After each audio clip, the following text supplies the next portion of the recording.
Pakistan stock market तारीखी बुलंदियों पर 100 index 1,54,000 की सतह भी उबूर कर गया। 100 इंडेक्स में 1,545 पॉइंट्स का इजाफा इंडेक्स 1,54,211 की सतह पर ट्रेड कर रहा है। पाकिस्तान स्टॉक मार्केट तारीखी बुलंदियों पर है। 100 इंडेक्स 1,54,000 की सतह भी उबूर कर गया है, जबकि 100 इंडेक्स में 1,545 पॉइंट्स का इजाफा देखा गया, जिसके बाद इंडेक्स 1,54,211 की सतह पर ट्रेड कर रहा है।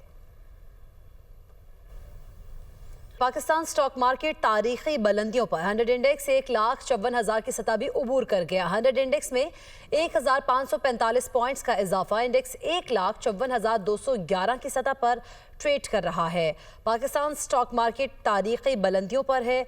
100 इंडेक्स 1,54,000 की सतह भी उबूर कर गया है, जबकि 100 इंडेक्स में 1,545 पॉइंट्स का इजाफा देखा गया, जिसके बाद इंडेक्स 1,54,211 की सतह पर ट्रेड कर रहा है।